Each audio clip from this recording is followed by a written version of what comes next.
लिखने छियै प्लीज। देखो बातचीत के बारे में बता रहे थे, है ना। तो जैसे कि जानते हैं कि कोई भी चीज़ यदि हम किसी को बताते हैं, है ना, समझाते हैं, तो वो वाक शक्ति के चलते हैं, है ना। अगर हम एक दूसरे से बात नहीं करेंगे तो हमको ये नहीं पता चलेगा कौन दुखी में है और कौन सुखी में, है ना। किसको क्या तकलीफ है ये बिना बातचीत का नहीं हो सकता। जैसे गर्म दूध और ठंडे पानी को दो बर्तन पास पास साट के रख दिया जाए तो एक का असर दूसरे में पहुंच जाता है ना। अब जैसे मान लो कि एक बोतल है,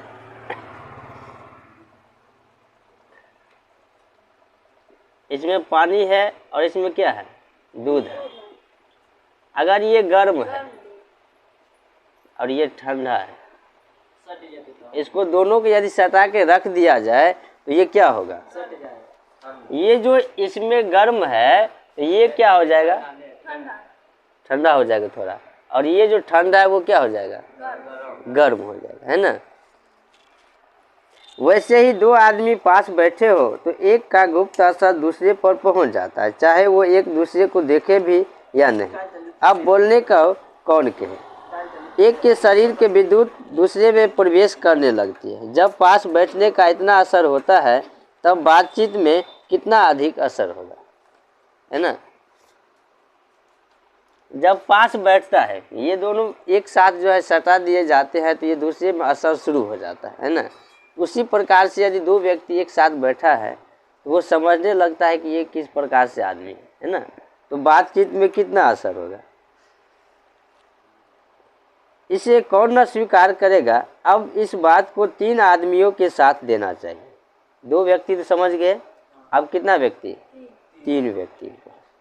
मानो एक त्रिकोणा सा बना है, तीनों चित्त मानो तीन कोण है और तीनों की मनोवृत्ति प्रसरण की धारा मानो उस त्रिकोण की तीन रेखाएं हैं। असर तो उन तीनों में परस्पर होता है। जो बातचीत तीन में की गई है वो मानो अंगूठी में नग सी जड़ी जाती है। अब एक तीन व्यक्ति, एक यहाँ और एक यहाँ और एक यहाँ, है ना, ये त्रिकोणा जैसा है ना। और ये तीनों जो है आपस में बातचीत कर रहा है। उपरांत जब चार आदमी हुए तो बेतकलीफ को बिल्कुल स्थान नहीं रहता। खुल के बातें न होगी, जो कुछ बातचीत हो जाएगी फॉर्मेंटली गौरव और सजिंदगी के लक्ष्य में सनी हुई होगी। अगर ये तीन व्यक्ति बातचीत करता है ना, अगर कोई चौथा आदमी आ गया तो ये क्या करेगा, हाँ बात बदल देगा या दूसरे बात चलाने लगेगा, है ना। क्योंकि समझेगा ये जो बात कर रहा है ये तीनों के बीच रहेगा और ये आया तो अब ये भी समझ जाएगा, है ना। इसलिए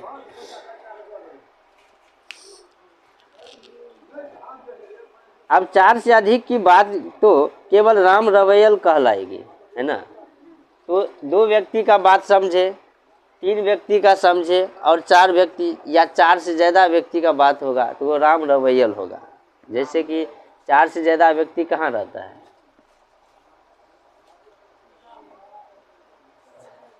अरे कोई पंचायत होगा, है ना, कोई पंचायत होगा, कोई सभा होगा, है ना, कोई मेला होगा, तो वहाँ का बात तो अलग ही है ना। क्योंकि वहाँ पे किसी से कुछ मतलब नहीं रहता है।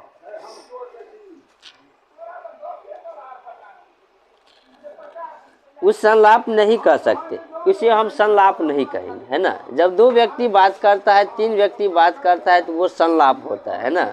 लेकिन जब ज़्यादा व्यक्ति हो जाता है तो वो संलाप नहीं होता है ना।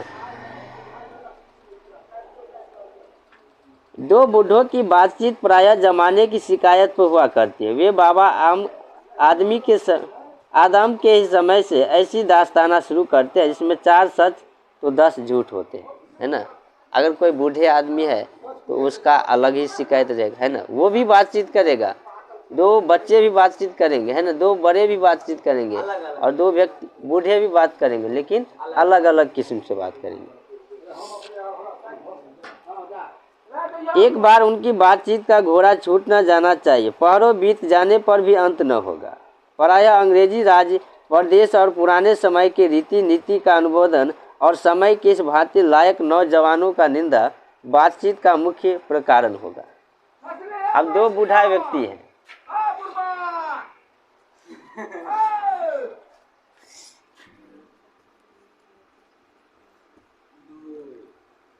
इसका शिकायत क्या रहेगा, ये क्या बातचीत करेगा कि हमारे ज़माने में सब मकई का रोटी खाते थे, है ना, जनेर का रोटी खाते थे, यही ना।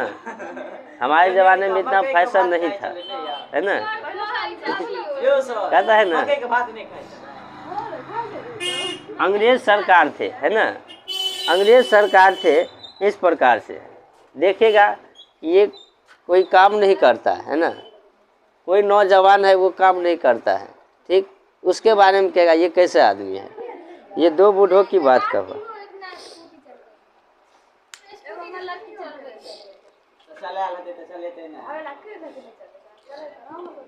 सुनो बुआ, पढ़े लिखे हुए के लिए शेक्सपियर, मिल्टन, मिल और स्पेंसर जीव पर नाचा करेंगे। अपनी लीलायक के नशे में चूर हम चुनी दोस्तों ने अकड़पन की चर्चा छोड़ेंगे। दो हम सहेलियों की बातचीत तो जायक का ही निराला है। रस का समुद्रा मानो उमड़ पड़ा है, इसका पूरा स्वाद नहीं उन्हीं से पूछना, ऐसी तो रससनी बात से भी भागे लड़ा है। तो ये दो बूढ़े की बात हुआ, है ना। वो पुराने ज़माने का बात करेगा, अंग्रेज सरकार का बात करेगा, है ना। और जो ये ज़्यादा घूमेगा टहलेगा नौजवान सब, उसके बारे में बात करेगा, ये कैसा है। अब दो सहेली का बात है, दो सहेली का बात तो जानवे करते हैं क्या की खली यहाँ तो की बनल यहाँ तो नीमक कर जलिए की।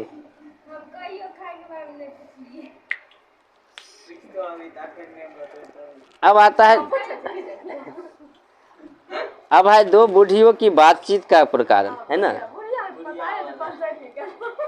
दो बूढ़ी व्यक्ति है, तो अब दो बूढ़ी व्यक्ति क्या करेगा।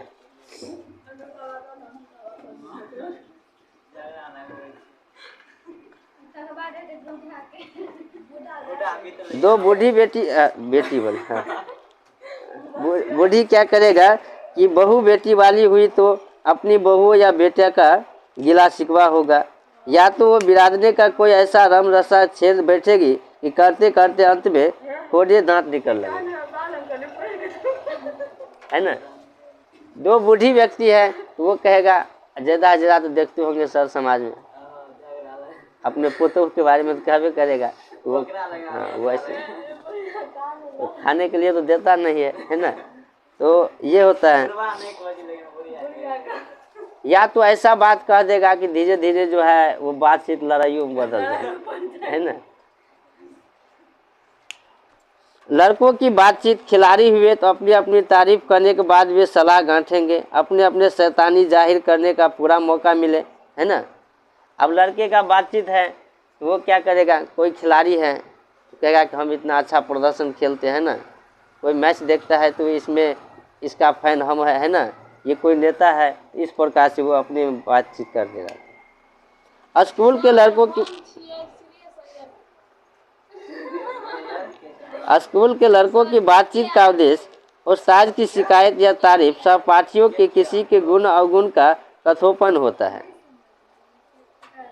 जो स्कूल का लड़का होता है वो क्या करेगा, वो उस्ताद यानी कि जो मॉनिटर रहता है, जो ज़्यादा पढ़े लिखे थोड़ा रहता है, उसको क्या करेगा, शिकायत करेगा, है ना, इस प्रकार से। और जो है वो गुण और अवगुण का जो है कथोपन करेगा। पढ़ने में कोई लड़का तेज हुआ तो अपने सामने दूसरे को कुछ न गिनेगा, सुस्त और बोधा हुआ दबी सा बिल्ली स्कूल को भर को गुरु ही मानेगा, है ना।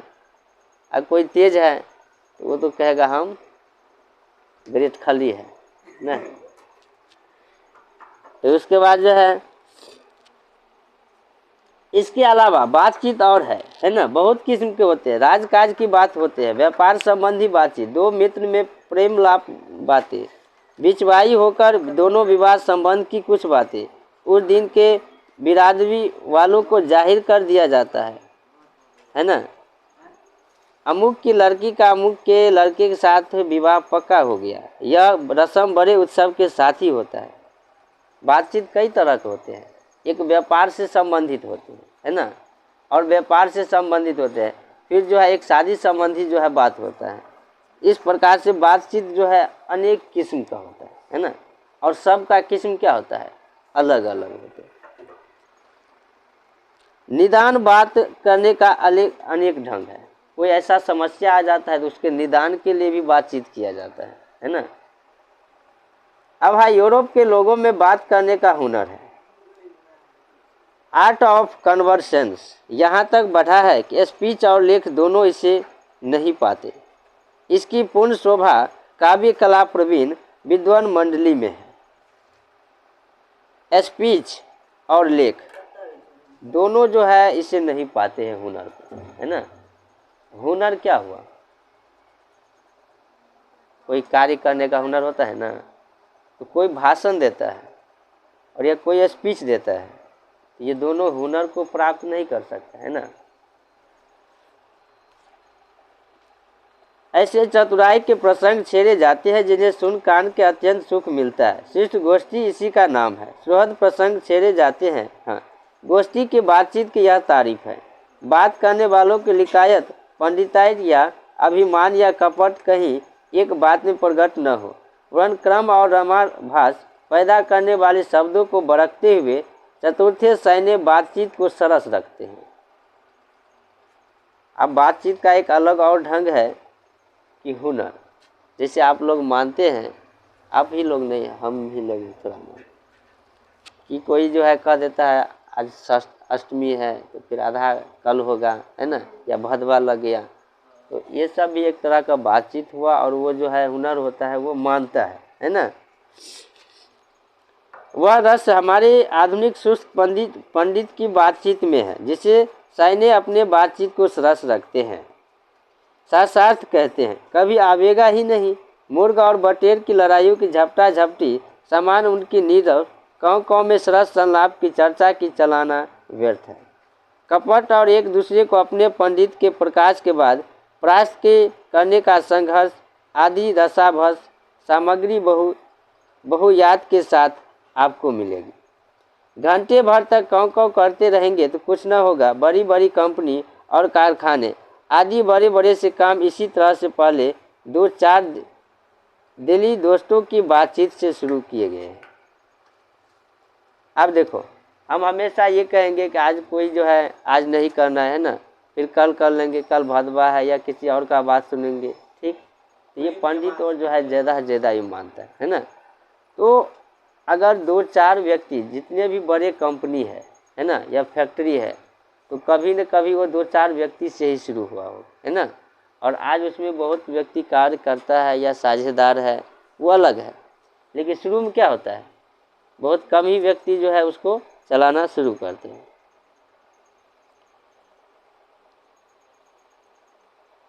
उपरांत बढ़ते बढ़ते यहाँ तक बढ़े कि हजारों मनुष्यों की उनकी जीविका चलने लगी और साल में लाखों के अनुभव और दूरदर्शी से खाली न होने और 25 से नीचे की बातचीत में यद्यपि अनुभव दूरदर्शिता गौरव नहीं पाया, इनमें एक प्रकार का ताजगी रहती है जिसकी मिठास उससे 10 गुनी चढ़ी बढ़ी रहती है ना। और आज क्या हो गया, उसको जो है, जो कंपनी 4 व्यक्ति मिल के खोला था,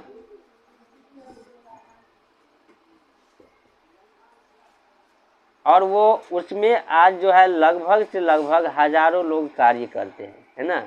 बात सही है ना। कोई भी कंपनी रहता है तो वो बहुत बड़ा रहता है, कार्य करने वाले लोग भी उसमें ज़्यादा रहते हैं, है ना। जैसे यहाँ से जो बिहार से यूपी से लोग जाते हैं तो वो क्या करते हैं, काम ही करते हैं। तो ये कंपनी में, और आज जो है कई लोगों का जो है भरण पोषण ये चलाता है। कौन? कंपनी, जो 2-4 लोगों को जो है शुरू किया था।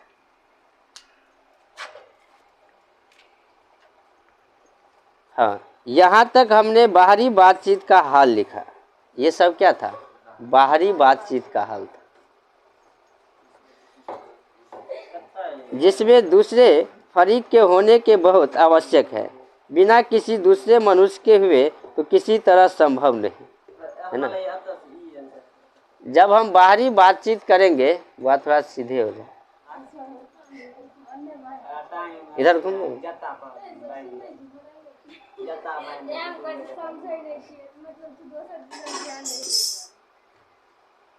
सुनिए, तो जब हम बातचीत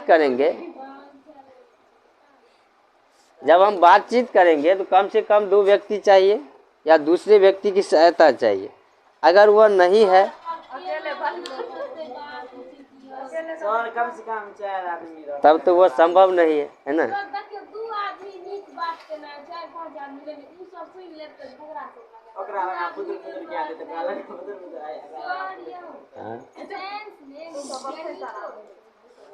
साइंस में साइंस रखे छै रहता है। मतलब ये हल्ला मत करो। सुनो, जब 2 तरह पर हो सकता है, या तो कोई हमारी कृपा करे या हम ही जाकर किसी को कृतार्थ करें। पर यह सब तो दुनियादारी है, जिसमें कभी रसभास होती देर नहीं लगती, क्योंकि जो महाशय अपने यहाँ पधारे उनकी पूरा दिलजोई न हो सकती और शिष्टाचार में त्रुटि हुई।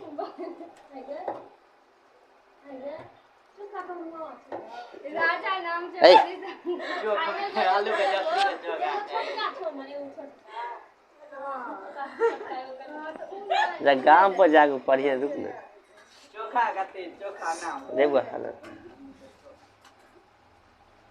देखो, यदि 2 आदमी है तो एक आदमी क्या करेगा, एक आदमी इसको जाके या तो भलाई करेगा या यही आकर इसको भलाई करेगा, है ना। हाँ, फिर देखो, अगर हमें यहाँ तो पहले तो बिना बुलाना जाना ही अनादर का मूल है, और जाने पर भी माफिक बर्ताव न किया गया तो मानव प्रकार का घाव बना है। इसीलिए वह बात नहीं, इसीलिए उत्तम बातचीत करने का यही समझते हैं कि हर वह शक्ति में पैदा कर सके जहां आप बात कर लिया करें, है ना।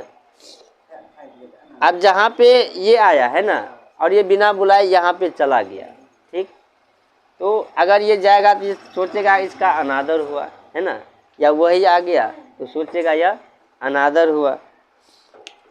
हमारी भीतरी मनोवृत्ति प्रतिक्षण नए नए रंग दिखाया करती है। वह प्रपंचक संसार का एक बड़ा भारी आईना है ना। भीतरी रंग जैसे, अब ये कैसे समझा कि हमको अनादर हुआ, ये किसी से पूछेगा नहीं।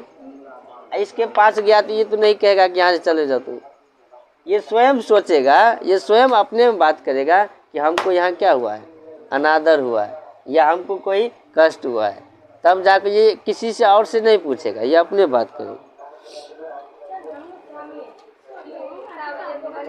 जिसमें जैसे चाहो वैसी सूरत देख लेना दुर्घट बात नहीं, जो ऐसा चमच निस्तान हमारे किस्म के बेल बूटे खिले हुए हैं, चमिस्तान में शहर में कम दिखलाव है।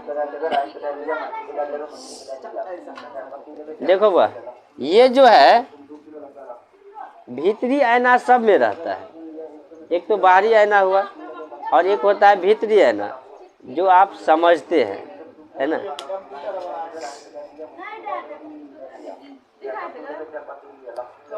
इसी शहर का नाम ध्यान या मनोयाग चित्त को एकाग्र करना है, जिसका साधन 1-2 दिन का काम नहीं, वर्षों का अभ्यास के उपरांत हम थोड़ी सी अपनी मनोवृत्ति अवाक मन के साथ बातचीत कर सके, मानो अहोभाग्य।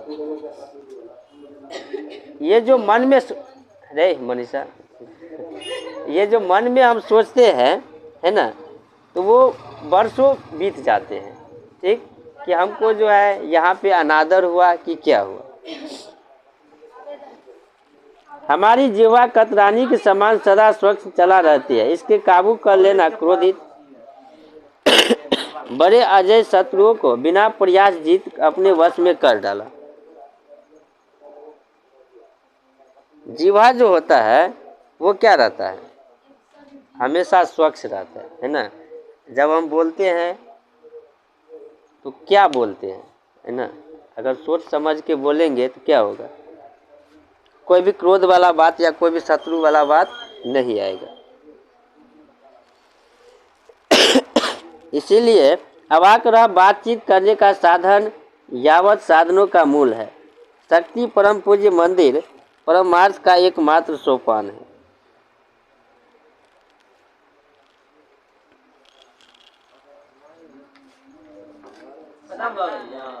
लिखो तो हुआ, हाँ लिख। ऑब्जेक्टिव लिखिन तो ऑब्जेक्टिव तो या लिख ले छै हमरा में यो ऑब्जेक्टिव सब के किताब में छै, लिख के लगा दियो ना।